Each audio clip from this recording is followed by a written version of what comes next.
Perkenalkan, nama saya Sulaiman dengan NIM 1119028. Perkenalkan, nama saya Ade Citri Zakia dengan NIM 11-2003. Perkenalkan, nama saya Lisa Nur Fauzia dengan NIM 11-200-120. Perkenalkan, saya Nurul Kamila, NIM 11-200-121. Perkenalkan, nama saya Raisa Afni dengan NIM 11-200-126. Assalamualaikum warahmatullahi wabarakatuh. Perkenalkan, nama saya Putra Maruf dengan NIM 11-200-233.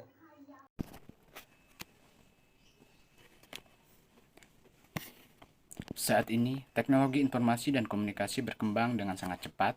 Teknologi informasi dan komunikasi digunakan hampir di setiap aspek kehidupan atau di dalam masyarakat.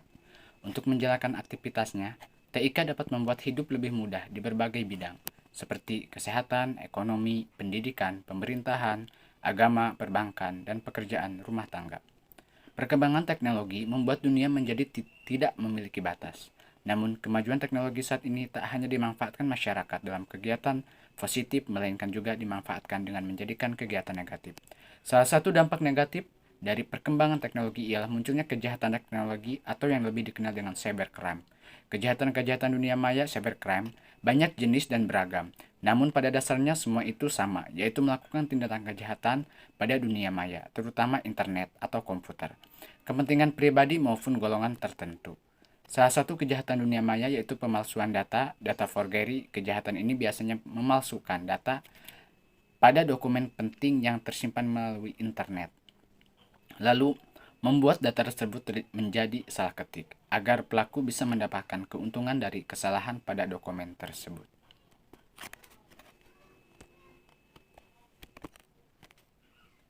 Data forgery.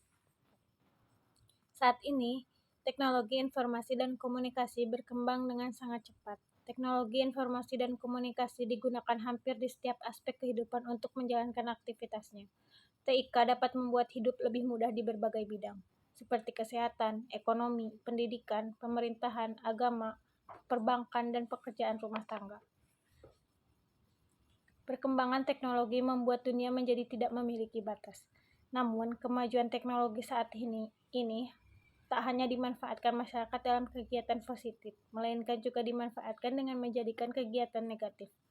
Salah satu dampak negatif dari perkembangan teknologi ialah munculnya kejahatan teknologi atau yang lebih dikenal dengan cybercrime. Kejahatan-kejahatan dunia maya atau cybercrime banyak jenis dan beragam. Namun, pada dasarnya semuanya itu sama, yaitu melakukan tindakan kejahatan pada dunia maya, terutama internet, untuk kepentingan pribadi maupun golongan tertentu. Salah satu kejahatan dunia maya yaitu pemalsuan data atau data forgery. Kejahatan ini biasanya memasukkan data pada dokumen penting yang tersimpan melalui internet, lalu membuat data tersebut terjadi salah ketik agar pelaku bisa mendapatkan keuntungan dari kesalahan pada dokumen tersebut. Cybercrime. Kejahatan dunia maya atau cybercrime merupakan istilah yang mengacu kepada aktivitas kejahatan dengan komputer atau jaringan komputer menjadi alat, sasaran, atau tempat terjadinya kejahatan. Termasuk ke dalam kejahatan dunia maya antara lain yaitu penipuan lelang secara online, pemalsuan cek, penipuan kartu kredit, confident fraud, penipuan identitas, pornografi anak, dan lain-lain. Pada dasarnya, cybercrime meliputi tindak pidana yang berkenaan dengan sistem informasi, baik sistem informasi itu sendiri juga sistem komunikasi yang merupakan sarana untuk penyampaian atau pertukaran informasi kepada pihak lainnya.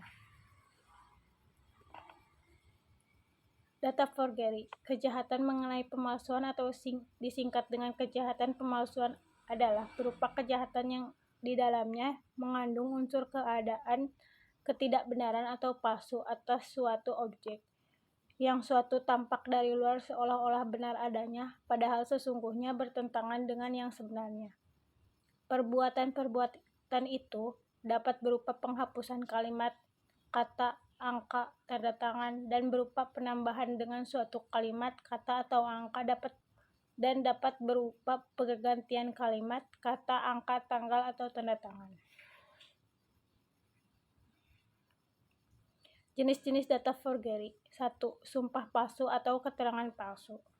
Suatu keterangan atau sumpah adalah suatu keterangan yang diberikan sehubungan dengan sumpah. Keterangan itu terdiri tidak hanya atas keterangan-keterangan kesaksian dalam perkara maupun dalam perkara pidana, tetapi semua pemberitahuan-pemberitahuan dalam kata-kata tentang perbuatan-perbuatan dan peristiwa-peristiwa. Keterangan itu harus diberikan atas sumpah. Pengambilan sumpah mana dilakukan sebelum keterangan itu diberikan untuk menegaskannya.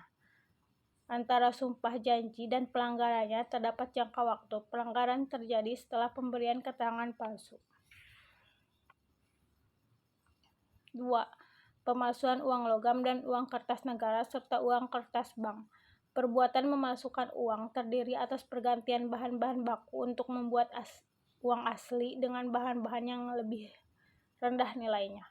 Perbuatan memalsu dapat juga merupakan perbuatan mengubah tanda stempel yang mengakibatkan tulisan dalam uang itu menunjukkan nilai lain daripada yang sebenarnya. Ketiga, pemalsuan materai dan merek atau cap. Perbuatan memalsukan berarti memberikan tampang yang lain daripada yang sebenarnya yang diterima dari pemerintah. A. Mengubah nilai yang terletak pada materainya. B. Memberi warna yang mengakibatkan materai itu terlihat sebagai materai yang lebih tinggi nilainya. 4. Pemalsuan surat. Membuat surat palsu adalah menyusun surat atau tulisan pada keseluruhannya. Adanya surat ini karena dibuat secara palsu. Surat ini mempunyai tujuan untuk menunjukkan bahwa surat seakan-akan berasal dari orang lain, bukan dari pelaku. Perbuatan memalsukan surat dilakukan dengan cara melakukan perubahan-perubahan tanpa izin dalam suatu surat atau tulisan. Perubahan mana dapat mengenai tanda tangannya dan maupun isinya. Selanjutnya, ada undang-undang yang mengatur tentang kejahatan pemalsuan data. Pada Undang-Undang Nomor 19 Tahun 2016 tentang Informasi dan Transaksi Elektronik atau ITE, ketentuan mengenai pemalsuan dengan menggunakan sistem elektronik diatur pada pasal 35, yang berbunyi, perbuatan yang dilakukan pada pasal 35 Undang-Undang Nomor 19 Tahun 2016 tentang Informasi dan Transaksi Elektronik atau ITE adalah melakukan manipulasi, menciptakan, menghilangkan, merusak informasi elektronik atau dokumen elektronik dengan tujuan agar dianggap sebagai data otentik.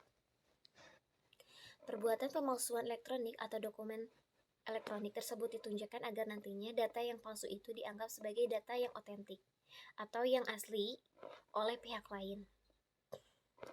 Dalam tindak pidana ini diperlukan adanya unsur-unsur yang dapat menimbulkan suatu perikatan atau pembebasan hutang, atau diperuntukkan sebagai bukti suatu hal dengan maksud untuk memakai atau menyuruh orang lain memakai surat itu, seolah-olah itu asli dan tidak palsu. Sebagaimana yang diatur pada pasal 263 Kitab Undang-Undang Hukum Pidana atau KUHP. Dalam kasus data forgery, terdapat suatu undang-undang yang mengatur kasus pemalsuan data yang dilakukan di media elektronik, sehingga dalam hal ini pelaku akan dijerat menggunakan pasal 35 JO Pasal 51 Ayat 1 Undang-Undang Nomor 19 Tahun 2016 tentang ITE yang berbunyi 1. Pasal 35 berbunyi, setiap orang dengan sengaja dan tanpa hak atau melawan hukum melakukan manipulasi, penciptaan, perubahan, penghilangan, pengerusakan informasi elektronik atau dokumentasi elektronik dengan tujuan agar informasi elektronik atau dokumen elektronik tersebut dianggap seolah-olah data yang otentik. Yang kedua, ada pasal 51 ayat 1 yang berbunyi, setiap orang yang memenuhi unsur-unsur sebagaimana yang dimaksud pada pasal 35 dipidana dengan pidana penjara paling lama 12 tahun atau denda paling banyak 12 miliar. Sesuai dengan pasal 10 KUHP mengenai hukum yang diberikan terhadap pelaku pemalsuan data, dikenakan sanksi hukum penjara 12 tahun dan denda 12 miliar yang sudah ditetapkan pada Undang-Undang Nomor 19 Tahun 2016 tentang Informasi dan Transaksi Elektronik atau ITE.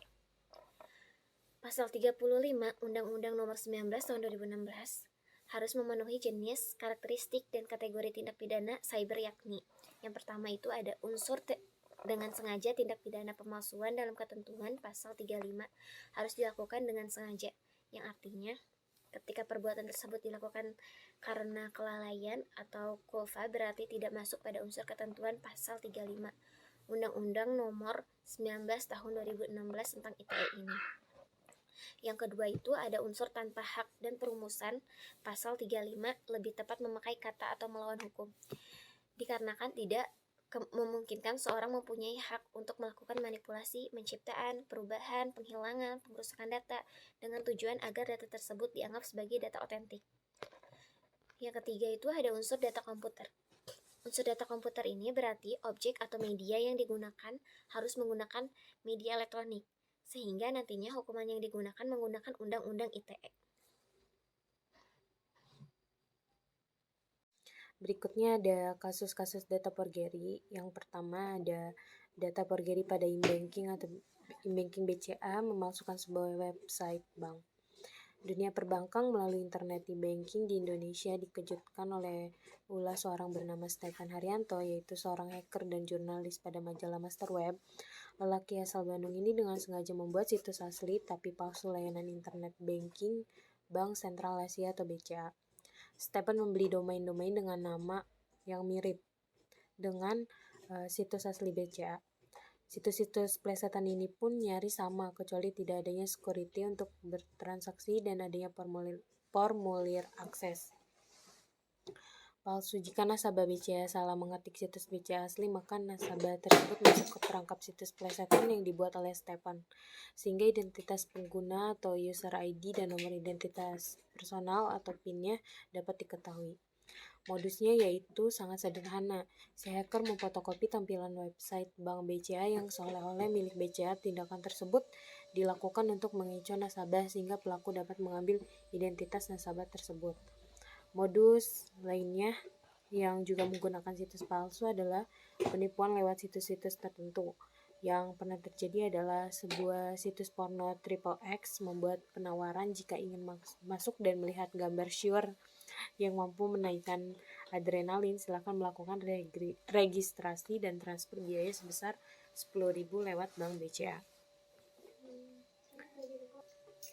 Yang kedua ada email phishing, yaitu ada beberapa modus kriminalitas di dunia maya.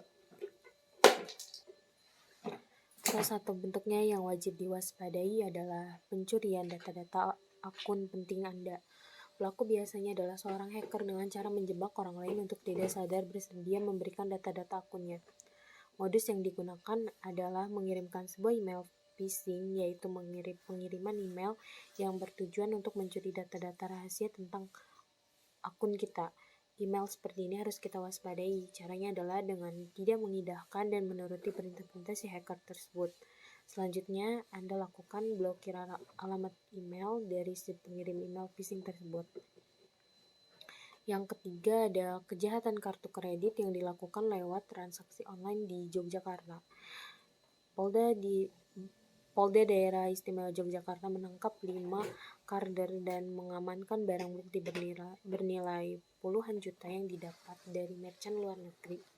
Begitu juga dengan yang dilakukan mahasiswa sebuah perguruan tinggi di Bandung, Bay alias Sam. Akibat perbuatannya selama setahun, beberapa pihak di Jerman dirugikan sebesar 15.000 DM, sekitar 70 juta rupiah. Para karder beberapa waktu lalu juga menyadap data kartu kredit dari 2 outlet pusat perbelanjaan yang cukup terkenal. Caranya yaitu saat kasir menggesek kartu pada waktu pembayaran, pada saat data berjalan ke bank tertentu itulah data dicuri. Akibatnya banyak laporan pemegang kartu kredit yang mendapatkan tagihan terhadap transaksi yang tidak pernah dilakukannya.